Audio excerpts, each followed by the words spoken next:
Carbon शरीर का जो वर्ण है वो शुक्ल है। कर्म वर्णाओं का जो कार्बन शरीर होता है, जितने 148 कर्म होते हैं, इनके स्वयं का वर्ण शुक्ल होता है। अब इनके कर्म के उदय में जो होते हैं, वर्ण नाम कर्म होता है। उस नाम कर्म के उदय से कोई काला, कोई पीला, कोई नीला, कोई सफेद होता है। तो ये जितने कलर दिख रहे हैं जीवों के अंदर, जो शरीरों में, वर्ण नाम कर्म के उदय होते हैं।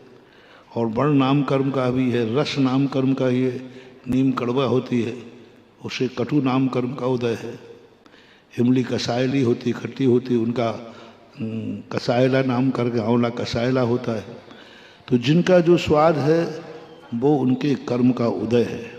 वर्ण है, स्पर्श, कुछ ठंडे होते, कुछ गर्म होते, वो भी उनका स्वभाव है। गंध होती है, किसी में सुगंध आती, किसी में दुर्गंध आती। पुष्पादिक में हैं, इनमें सुगंध नाम कर्म का उदय है। और इसमें भी अलग अलग है, गुलाब का अलग है, गेंदा का, चमेली का, सब अलग अलग है। तो ये जितने भी पुद्गल हैं, सब में नियम से कोई ना कोई कर्म का उदय होता है जीव में, कर्मों का।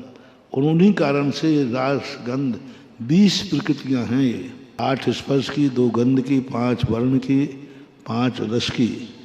इस प्रकार से सब मिला करके लगभग 20 प्रकृतियां हो जाते हैं जो कर्म का। लेकिन तुम कर्म शरीर का पूछ रहे हो, तो कर्म का तो रंग शुक्ल होता है।